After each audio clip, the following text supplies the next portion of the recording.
Hello my YouTube family, कैसे हैं आप सभी। Welcome back to my new vlog. और ये जो मेरा व्लॉग है ये है 15 अगस्त वाले दिन का, जिसके बारे में थोड़ी बहुत जानकारी मैंने आपको इससे पहले वाले व्लॉग में दी थी।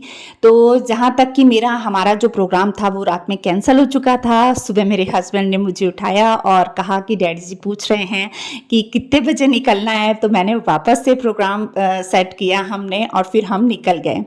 तो बस यहाँ हम पहुँचे हैं पहले रायपुर, क्योंकि जहाँ हम जा रहे हैं वहाँ का पता सिर्फ जो है वो मेरे भाई को पता था।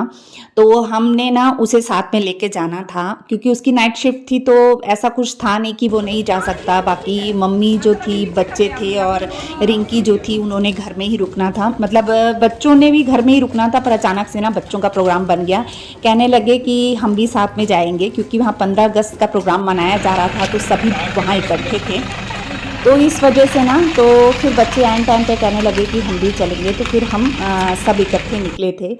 और बस यहाँ पर हम सब गाड़ी में ही बैठ रहे हैं। जैसे कि आपने शुरू में जो छोटी छोटी क्लिप्स देखी होगी, उसमें देखा ही होगा आपने कि हम गुरुद्वारा साहिब जा रहे हैं। ये एक छत्तीसगढ़ का ऐतिहासिक गुरुद्वारा है, जिसका सफ़र बहुत ज़्यादा लंबा होने वाला था और वो काफ़ी दूर था यहाँ से, जिसके लिए हमें सुबह जल्दी निकलना था। तो बस हम सब गाड़ी में बैठ गए हैं। थोड़ी देर मम्मी के घर में रुके और उसके बाद वहाँ से हम निकल गए। और बस रास्ते में मतलब जो शहरों में तो इतना ज़्यादा ट्रैफिक था। और ये देखिए इनके जो कॉलोनी है वहाँ पे भी मतलब प्रोग्राम मना रहे थे, मतलब 15 अगस्त का। और इसके बाद हम यहाँ पर थोड़ी से रुके थे, क्योंकि हमें कुछ ना सामान लेना था गुरुद्वारे में चढ़ाने के लिए। तो वहाँ पे थोड़ी देर रुकने के बाद ये देखिए हमारे रायपुर सिटी का जो है इतना ज़्यादा ट्रैफिक रहता है। और जैसे ही हम रायपुर से बाहर निकले हैं, इतना अच्छा मौसम था। कभी बीच में बारिश गिर रही थी, कभी हल्की सी मतलब बारिश जो थी वो बंद हो जा रही थी, और चारों तरफ खेत ही खेत, जंगल ही जंगल था। और सच में बहुत अच्छा सफ़र रहा।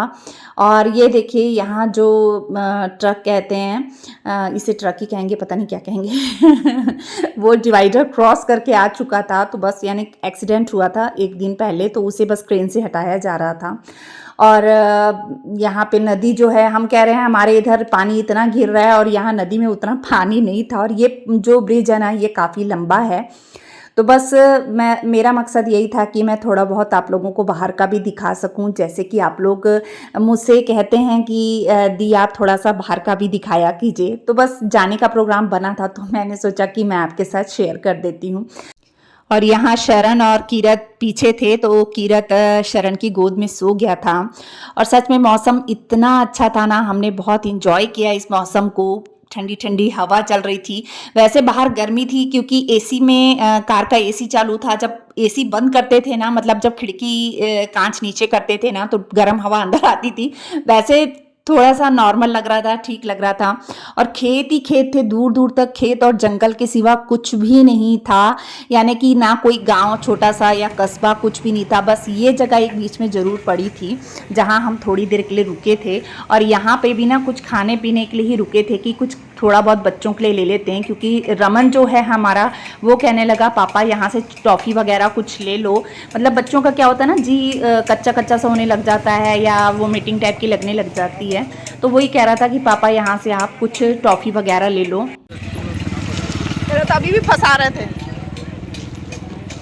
कहाँ जा रहे हो आप? कहाँ गए थे? मैं देख रहा था वो क्या फ्रूट बोलते हैं, वगैरह? खजूर वगैरह थे।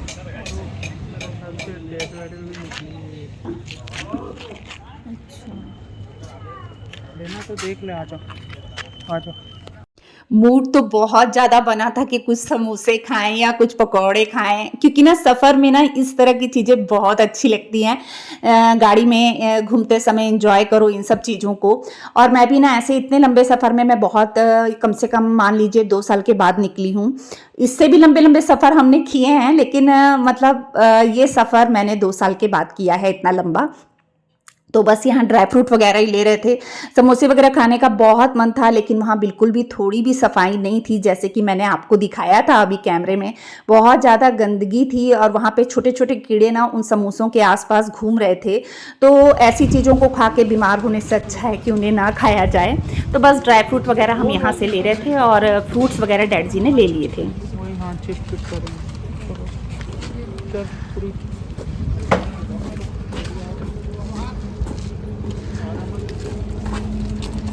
तो बस इस तरह के मिक्स ड्राई फ्रूट का हमने एक पैकेट ले लिया था और साथ में फ्रूट्स वगैरह डैडी जी ने ले लिए थे और बच्चों के लिए चिप्स हो गए और इस तरह की चीज़ें कुछ खाने पीने के लिए छोटी मोटी चीज़ें बच्चों के लिए ले ली थी।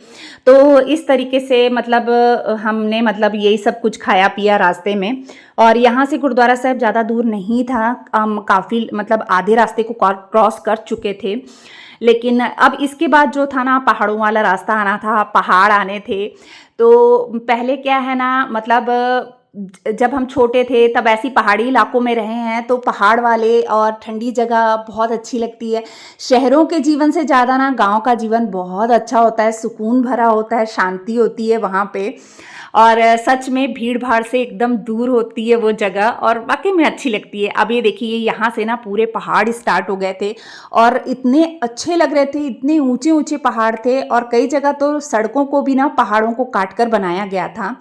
अब ये देखिए हम पहुँच गए हैं, गुरुद्वारा साहिब के करीब पहुँच गए थे और यहाँ पर गणेश जी की जो मूर्ति है वो बनाई जा रही थी, प्रतिमा बनाई जा रही थी। और यहाँ पे सपेरे भी दिख रहे थे जो सांप भी लेके घूम रहे थे। तो पहले तो बहुत मन था कि मैं बोलूं, फिर मैंने सोचा कि नहीं फालतू में डांट पड़ जाएगी। और ये देखिए हम पहुंच गए हैं गुरुद्वारा साहिब के बाहर। तो ये जो गुरुद्वारा साहिब है ना, तो इनके बारे में ये हमारे छत्तीसगढ़ में ही पड़ता है, यानी उड़ीसा और छत्तीसगढ़ का जो बॉर्डर है ना, यानी इसके बॉर्डर में पड़ता है छत्तीसगढ़ के। यानी इसके बाद उड़ीसा थोड़ी 5 किलोमीटर 4-5 किलोमीटर में उड़ीसा स्टार्ट हो जाता है के बाद।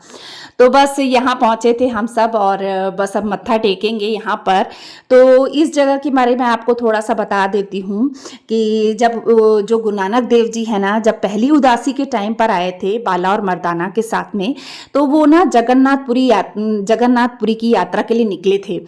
तो उस दौरान गुरु नानक देव जी अपने अनुयायियों बाला और मर्दाना के साथ ना ये जो जगह है रानी सागर नाम की जगह है, छोटा सा गांव है, यहाँ पर आए हुए थे और यहाँ रुके थे 2 दिनों के लिए। तो जहाँ गुरु नानक देव जी ना एक नीम के पेड़ के नीचे बैठ गए थे और वहाँ के जो रानी सागर जो जगह थी ना, वहाँ के लोगों की समस्याओं का उन्होंने निवारण किया था। तो जब इस बात का पता वहाँ के राजा को चला कि गुरुजी आए हुए हैं जो कि सभी की समस्याओं का यहाँ पर निवारण कर रहे हैं, तो वहाँ के राजा गुरु नानक देव जी से मिलने के लिए वहाँ पहुँच गए थे। जब उन्होंने गुरु नानक देव जी के दर्शन किए, उसके बाद उन्होंने ना गुरु नानक देव जी के नाम पर ना 5 एकड़ जो जमीन है ना गुरु नानक देव जी के नाम पर दे दी थी, यानी गुरु नानक देव जी के नाम पर उन्होंने कर दी थी। फिर 2 दिनों के बाद क्या हुआ ना, गुरु नानक देव जी अपनी आगे की यात्रा के लिए प्रस्थान कर गए। जब वहाँ के राजा को वहाँ के लोगों ने ये बताया कि गुरु नानक देव जी जो हैं वो आगे के लिए निकल चुके हैं, तब वहाँ के जो राजा थे ना, तो उन्होंने क्या किया, मतलब उन्हें ना मतलब अच्छा मतलब उन्हें ना ऐसा अजीब सा होने लगा और उन्होंने क्या किया वहाँ, और क्योंकि वो चाहते थे कि गुरु नानक देव जी वहीं रुकें, लेकिन गुरु नानक देव जी अपनी यात्रा पर निकल चुके थे। तो उन्होंने क्या किया, वहाँ का जो नाम था ना, जो रानी सागर जो नाम था, उन्हें बदल कर ना गुरु नानक देव जी के नाम पर नानक सागर रख दिया। तब से उस जगह का नाम नानक सागर रखा हुआ है, मतलब नानक सागर है। और जो दान में दी हुई 5 एकड़ जमीन थी ना, वो आज आज भी वर्तमान समय में भी गुरु नानक देव जी के नाम पर रजिस्टर्ड है। तो जहाँ यहाँ आज भी गुरुद्वारा साहिब सुशोभित है, जहाँ के हम यहाँ दर्शन करने पहुँच रहे हैं। तो पहुँचे थे तो बस यहाँ पर ये इस गुरुद्वारा साहिब के हमें पता ही नहीं था। भाई 2 महीने पहले यहाँ गया था रायपुर में, जो वहाँ के समाज के साथ में, जो हमारे सिख समाज हैं, रामगढ़िया समाज, उनके साथ में वो गया हुआ था। तो फिर उसने बताया, तो जब उसने मुझे बताया कि गुरु नानक देव जी की जगह है, तो मैं अपने आप को बिल्कुल नहीं रोक पाई। और मुझे ना सच में गुरु नानक देव जी से बहुत ज़्यादा प्रेम है, अपने गुरुओं से बहुत ज़्यादा है। तो मैंने कहा कि नहीं, मुझे तो जाना ही जाना है और मैं उस जगह के दर्शन करना चाहती हूँ। और मेरे हस्बैंड को ना क्या होता है, जब अपना खुद का काम होता है ना, तो छुट्टी जो होती है बहुत कम मिलती है। तो जब 15 अगस्त की छुट्टी थी, तो इसी चक्कर में एक छुट्टी मिली थी, तो मैंने कहा चलो अपन गुरुद्वारे दर्शन करके आते हैं। तो बस गुरुद्वारे गए, थोड़ी देर बैठे, पाठ किया हमने, बहुत शांति थी, सुकून था। और यहाँ तक कि वो मान्यता वाला गुरुद्वारा है, कहते हैं वहाँ किसी को कैंसर था, जो कि जब वहाँ आए ना तो उनका कैंसर भी ठीक हो गया था। यानी सच्चे दिल से कहीं भी आप रब के मत्था टेकेंगे ना, तो आपको मतलब भगवान जो है आपकी सुनते ही हैं। तो ये देखिए, बाकी नीचे हम वीर जी के पास थोड़ी देर बैठे थे, वहाँ हमने प्रसादा वगैरह छका, तो चाय वगैरह पी। और उसके बाद में ये जो दिख रहा है ना, ये गुरु नानक देव जी के समय का कढ़ाया है, जिसमें प्रसाद बनाया जाता था। और यहाँ पर ये मंदिर है, जिन राजा ने गुरु नानक देव जी को जो 5 एकड़ ज़मीन दान में दी थी ना, ये वो उन राजा का ये मंदिर है। और जो इधर आप वो देख रहे हैं, पानी देख रहे हैं ना, ये राजा का सरोवर है। इस सरोवर का नाम है मानसरोवर, जहाँ राजा जो हैं अपने महल से निकल के यहाँ पर स्नान करने के लिए जाया करते थे। तो ये राजा का मंदिर है और यही है वो राजा जिन्होंने गुरु नानक देव जी के नाम पर ज़मीन की थी। और ये है राजा का महल। तो महल जो है 500 साल हो चुके हैं, 500 साल से भी ऊपर हो चुका है इस समय को। तो ये देखिए, ये 500 साल से इसी तरीके से है। और देख रेख ना होने के कारण थोड़ी बहुत मतलब इसकी ऐसी हालत हो गई है, यानी देख संभाल की होती उस समय पर, तो आज ये इस हालत में नहीं होता। पर बहुत शांति और सुकून था, बहुत अच्छा लग रहा था ये समय।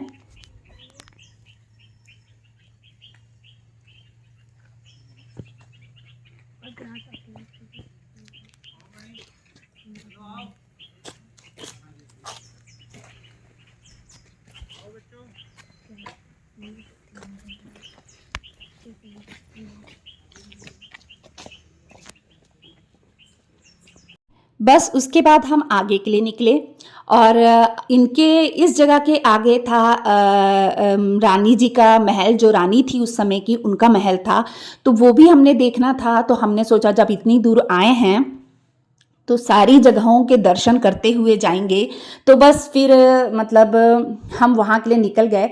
जगह ज़रूर मतलब रोड ज़्यादा चौड़ी नहीं थी, लेकिन सच में उस जगह पर जाके जो मन में इतनी शांति मिली ना, क्या ही कहना उस शांति का। और यहाँ वीर जी और बाबा जी यही बता रहे थे कि मतलब इस रास्ते से मतलब रानी जी का महल आता है करके। तो बस हमने कहा कि रानी का महल भी देख लेते हैं। तो बस हम उस जगह के लिए निकल गए थे। और गुरुद्वारे की देख रेख जो है वो यही करते हैं, जो वीर जी साथ में थे वही कर रहे हैं। और उस समय से अब तक करते आ रहे हैं, यानी जो 500 साल पहले से अब तक उन्हीं की पीढ़ियां जो हैं वो सेवा करती चली आ रही है।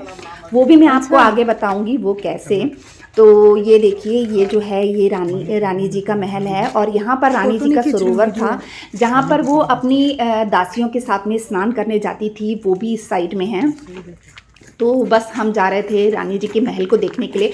और इस महल के अंदर तक हम थोड़ा सा गए थे, जो कि बहुत ही अच्छा था। मतलब पता चल रहा था कि उस समय में इसे कैसा रखा गया था, किस तरीके से बनाया गया था, पूरा एक एक चीज़ क्लियर दिख रही थी। हाँ, बस ये था कि छत जो थी वो ढह चुकी थी, पर फिर भी बहुत सुंदर था। सीढ़ियाँ भी बनी हुई थी। वाकई में ये जगह बहुत ही खूबसूरत थी।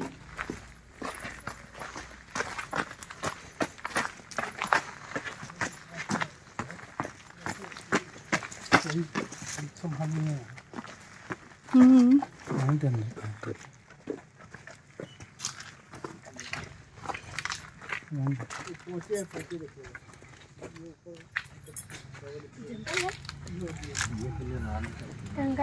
बेटा ये पहले। जगह बहुत है। अच्छा पौड़ियाँ भी है रमन। अच्छा जो कुछ प्रॉब्लम हो जाएगा। काटे हैं। हाँ जी।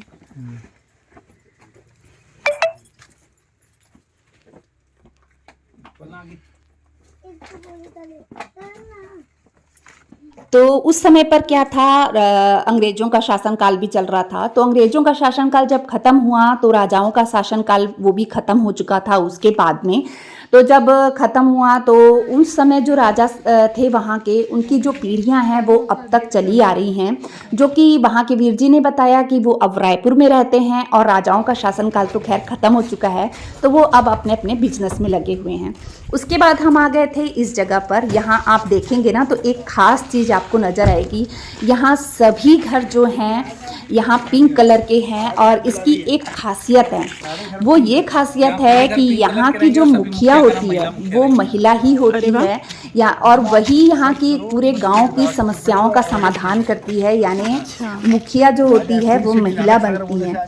जैसे सरपंच होते हैं ना, तो यहाँ की महिला ही सरपंच होती है, मुखिया वही होती हैं।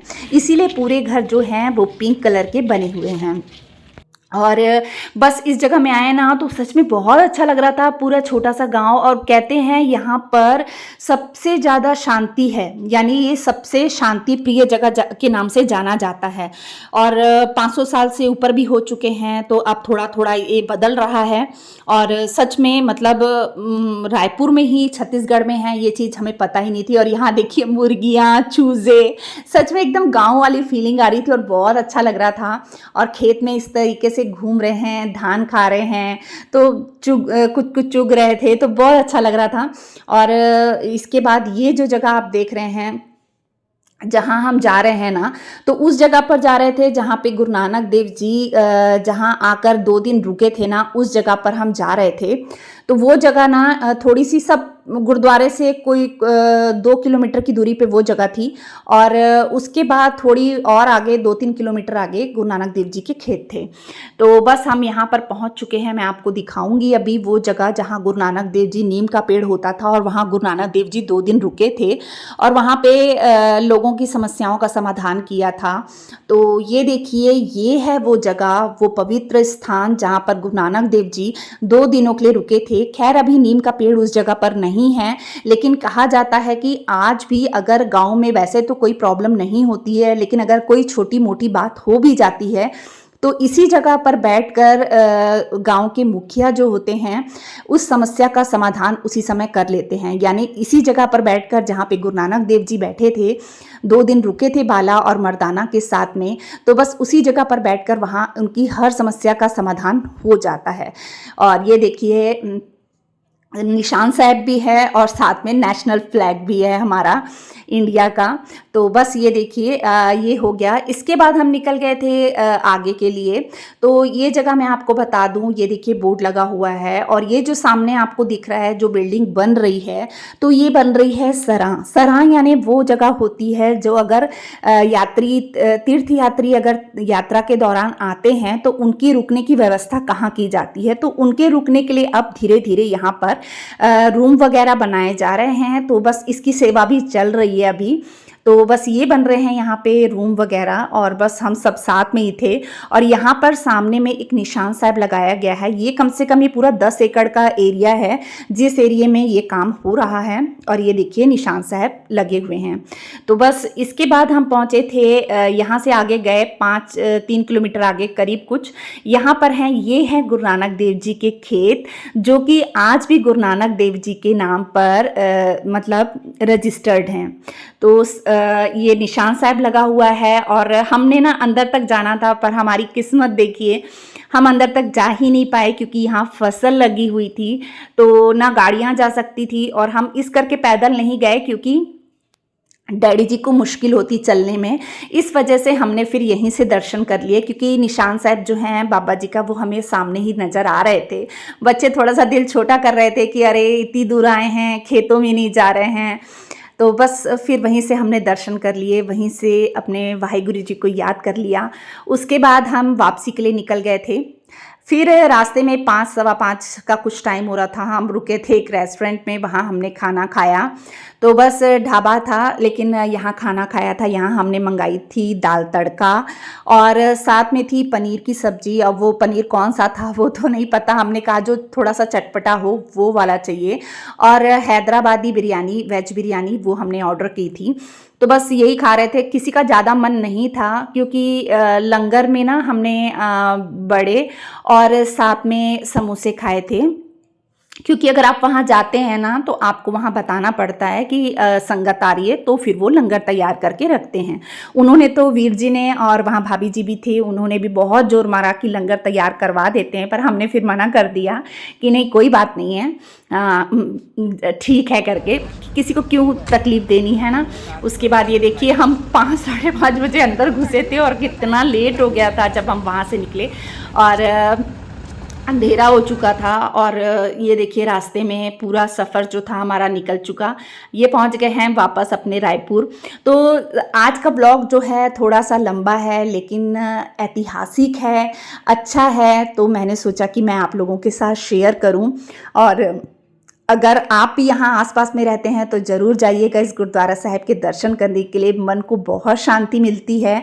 तो चलिए इसी के साथ आज का ब्लॉग समाप्त करती हूँ, यहीं पे मिलते हैं अपन नेक्स्ट ब्लॉग में, तब तक के लिए बाय बाय।